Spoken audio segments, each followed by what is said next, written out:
నమస్తే. మూడో రోజు కూడా పోసాని కృష్ణమురళి గారి గురించి వీడియో చేయవలసిన అనివార్యమైన పరిస్థితి ఏర్పడింది. అదేమిటంటే పోసాని కృష్ణమురళి గారు అరెస్ట్ అయ్యే సమయానికే ఆయన ఆరోగ్యం అంతగా బాగోలేదు.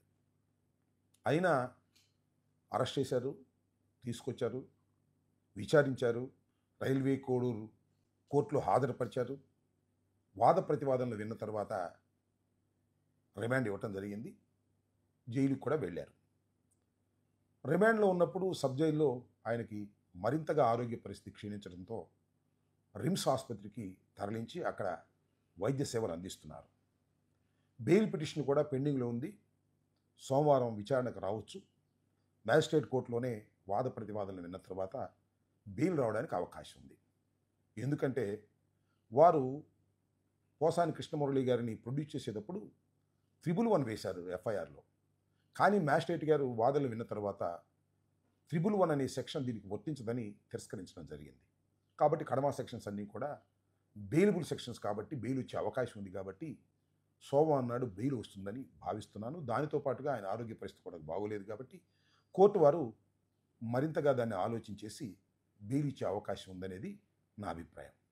అయితే ఇక్కడ నేను చెప్పాలనుకుంటున్నటువంటి అంశం ఏమిటంటే, సరే బెయిలు, అస్వస్థత, రిమాండ్ అవ్వటం, ఆయన జైల్లో ఉండటం, కష్టపడటం పక్కన పెడితే ఆయన విచారించినప్పుడు ఎప్పుడైతే 24 గంటల తర్వాత రైల్వే కోర్టులో హాజరుపరిచారో ఈ మధ్యలో ఆయన్ని విచారించారు పోలీసు వారు. పోలీసు వారు విచారించారంటే ఎస్ఐఓ సిఐఓ కాదు, డైరెక్ట్గా ఎస్పీ గారే వచ్చి విచారించారు. ఎస్పీ గారే ఇలాంటి కేసులు వచ్చి విచారంటే ఇది పెద్ద కేసు కాదు. కానీ ఆయనకున్నటువంటి ఒత్తిడి వల్ల ఆయన వచ్చి పోసాని కృష్ణమురళి గారిని విచారించారని నేను అనుకుంటున్నాను. అయితే విచారించినటువంటి అంశాలు మరి వాస్తవం అవాస్తవం నాకు తెలియదు, కానీ పూసగుచ్చినట్టుగా అన్ని వాస్తవాల్లాగా ఎల్లో మీడియాలో ప్రచురణయ్యాయి. వారికి ఉన్నటువంటి పత్రికల్లో అలాగే టీవీల్లో ఆయన ఏదైతే చెప్పాడో లేదో మనకు తెలియదు, కానీ మొత్తం అంతా చెప్పినట్టుగా వార్తలు ఇచ్చారు. అదేమిటంటే దీనన్నిటికీ కారణం సజ్జల రామకృష్ణారెడ్డి గారని. సజ్జల రామకృష్ణారెడ్డి గారు స్క్రిప్ట్ ఇస్తే నేను చదివానని, ఆ స్క్రిప్ట్ చదవటం వల్లనే ఇదంతా గందరగోళం ఏర్పడిందని, అది నా అభిప్రాయం కాదు అని పోసాని కృష్ణమురళి గారు పోలీసుల ముందు నేరాన్ని అంగీకరించాడు అనేటువంటి మాట చెప్పారు.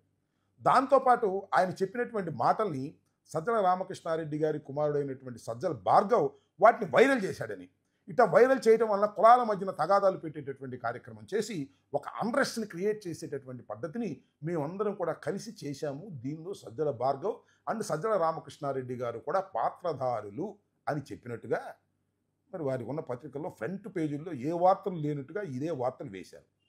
దీనికి కారణం ఏంటంటే ఈ కేసులో ఏదో ఒక విధంగా సజ్జల భార్గవ్ని, సజ్జల రామకృష్ణారెడ్డి గారిని కూడా ఇరికించాలనేది లోకేష్ గారి యొక్క కుట్ర.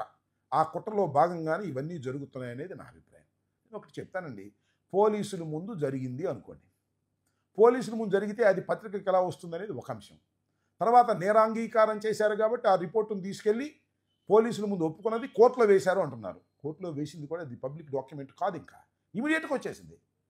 నిన్న జరిగింది, ఇవాళ మార్నింగ్ పేపర్లో వచ్చేసింది. అంటే ఒక కుట్రపూరితంగా అటు పోలీసు వారు అలాగే ఎల్లో మీడియా ఒక కుట్రపూరితంగా వ్యవహరించేటటువంటి పద్ధతుల్లో ఇవన్నీ కూడా జరుగుతున్నాయనే విషయం కొద్దిగా ఆలోచిస్తే ఎవరికైనా అర్థమవుతుందనే విషయాన్ని మనం ఇక్కడ గుర్తుపెట్టుకోవాలని నేను మనవి చేస్తున్నాను.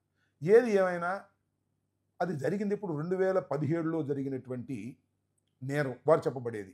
అంటే ఆ రోజు నంది అవార్డ్స్ వస్తే ఆ నంది అవార్డ్స్ని పోసాని కృష్ణమురళి గారు తిరస్కరించాడని, తనకొచ్చినటువంటి అవార్డును కూడా తిరస్కరించి కులదూషణ చేశాడని, ముఖ్యంగా కమ్మవారిని ఉద్దేశపూర్వకంగా తిట్టాడని, ఆయన కూడా కమ్మే అది వేరే అంశం, తిట్టాడని ఇప్పుడు ఇచ్చారు రిపోర్టు. మొన్న 24వ తారీఖున ఇచ్చినటువంటి రిపోర్టును రిజిస్టర్ చేసి ఆఫ్టర్ 7 ఇయర్స్ 8 ఇయర్స్ చేసి ఇవాళ ఆ కేసుని కట్టి ఇవాళ లోపల పెట్టేటటువంటి ప్రయత్నం చేస్తున్నారంటే దీన్ని ఒకసారి ఆలోచించాలి ప్రజలని కోరుకుంటున్నాను. అంతేకాదు సజ్జల భార్గవ్ అసలు 2017లో రాజకీయాల్లో లేడు, మా ఆఫీసులోనే పనిచేయట్లే, ఆయన ఎక్కడో ఇతర దేశాల్లోనూ చదువుకుంటున్నాడో ఏమో తెలియదు. మరి ఆయన వైరల్ చేశాడు ఆ రోజున అనేటువంటి మాట మాట్లాడుతున్నారు, అదే పత్రికలో రాస్తున్నారు. ఇవన్నీ కాక్ అండ్ బుల్ స్టోరీస్ కుక్కుడప్ చేసి ఇవాళ పత్రికల్లో రాంచి ఏదో ఒక విధంగా జగన్మోహన్ రెడ్డి గారిని, వైఎస్ఆర్ కాంగ్రెస్ పార్టీతో పాటు సజ్జల భార్గవని, సజ్జల రామకృష్ణారెడ్డి గారిని ప్రజల్లో డ్యామేజ్ చేయాలని కుట్రపూరితంగా లోకేష్ గారు పన్నినటువంటి పన్నాగంలో భాగంగా ఇవన్నీ జరుగుతున్నాయనే విషయాన్ని దయచేసి గుర్తుపెట్టుకోవాలని నేను ఈ సందర్భంగా కోరుతున్నాను. అలాగే పోసాని కృష్ణమురళి గారు ఆసుపత్రిలో చికిత్స పొందుతున్నారు కాబట్టి ఆయన ఆరోగ్యం త్వరితగతిన బాగుపడాలని, అదేవిధంగా మండే జరిగేటటువంటి ఆర్గ్యుమెంట్స్లో ఆయనకు బెయిల్ వచ్చి బయటకు రావాలని మనస్ఫూర్తిగా ఆశిస్తున్నాను, కోరుకుంటున్నాను. ధన్యవాదాలు.